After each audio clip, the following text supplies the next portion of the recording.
Hello and welcome to this video about the B chord.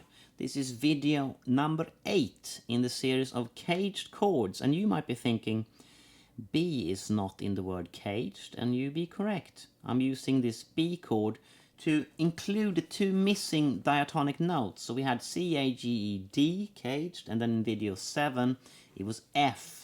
And this is the last one, B. Put them all together and you have all notes that are not sharp or flat. And on the guitar, if we want something sharpened, we move it up a fret, and if we want it flat, we move it down a fret. So including this B, we have covered all bases. So what I want to do in this video is run through the cage system using this B, just like we did with the F. So the lowest shape we can have is an A shape. So here's an open A.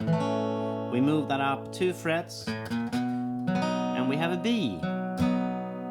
It's almost impossible to play the full shape. It's like, that's for visualizing, not for playing. So when playing the A shape, we have these options basically. You have as a 5 chord, that's string 3 to 5, 3, 4, 5. As the full chord, string 2 to 5. So now we have that third there on string 2. As the full chord, string 2 to 4. Now the 5th of the chord is the lowest note, but it's still a full B chord. As the full chord, string 1 to 3. That's a perfect root position chord. We have root, 3rd, 5th. Nowhere else in this A shape do we have a root position, only up here. Let's move on to the next shape. This is a really awkward one, the G shape. If we're just playing a major triad like we are today, you probably want to avoid this shape really. So this is the G shape here, completely impossible. Here this is an open G, right? That works, but here. So what do? Well, maybe the best way is to string 2 to 4 and then add string 6 there. Skip string 5. Starting on the lowest strings, we get a very muddy 4 to 6 there, 4, 5, 6. It's just not a great chord. String 3 to 5.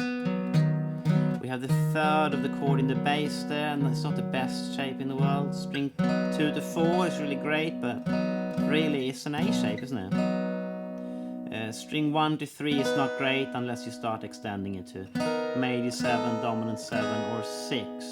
And we've done that in the video about the G shape, so let's not repeat ourselves. Instead, let's move up to an E shape. So that's an open E. Here's a B as an E shape. It is possible to play this full shape, but you don't want to, you know, it's too many strings. So let's start with strings 4 to 6. That's a 5 chord. There's no 3rd. String 3 to 5. That's the full B chord, but it's not great. You probably want to include the 6th string as well. String 2 to 4. This is the best fraction of the E chord. You could perhaps include a 6th string as well, especially if you're on acoustic, so skip string 5. String 1 to 3 is good, although maybe a bit thin sounding. String 1 to 4 is better, especially on the acoustic. Next up, the D shape. Here's the open D. Here's the D-shaped B chord. Can't really do this. We don't wanna. It takes too long to fret it, and it's just hard. It's hard to stay in tune even. So string 2 to 4. That's not a full chord. It's a 5 chord because we have no 3rd. String 1 to 3. That's the complete chord. If you've seen the video about the D shape, you know this. This works best once we start extending it to major 7, dominant 7, 6, but let's not repeat ourselves. Here's the C shape. It's getting a bit high up on this acoustic guitar, but it's possible. I don't think we can fit that note in as well. It's for visualization, not playing. Lowest strings, 3 to 5. It's the full chord, but it's not the best. Middle strings, 2 to 4. Fantastic. Top strings are great, but it's a D really, isn't it? It's a D shape there. So that was all the chords, the B chords. So that was all the B chords as cage shapes.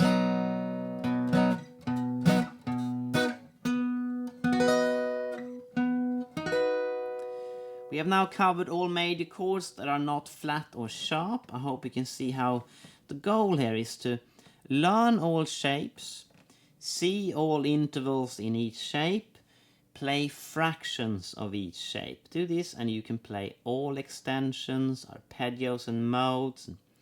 Use the first videos on C, A, G, E and D to see this in detail. Use chordacus and the SWS here on the side to see how it moves around the neck and fit inside any key. And most importantly, start learning from songs by playing every song you play in every area of the neck. And the best way to learn guitar is to take every song you come across and learn as much as possible from it. You can play all chords in all areas. You can transcribe the vocal melody, keyboard licks, bass lines, backing vocals, move this around the neck, change key. And if you do this, you get all your scale, arpeggio and chord practice done, but instead of becoming a stiff, unmusical scale player, you'll be musical since you're doing it in the context of a song. And the more songs you put through this process, the better you get.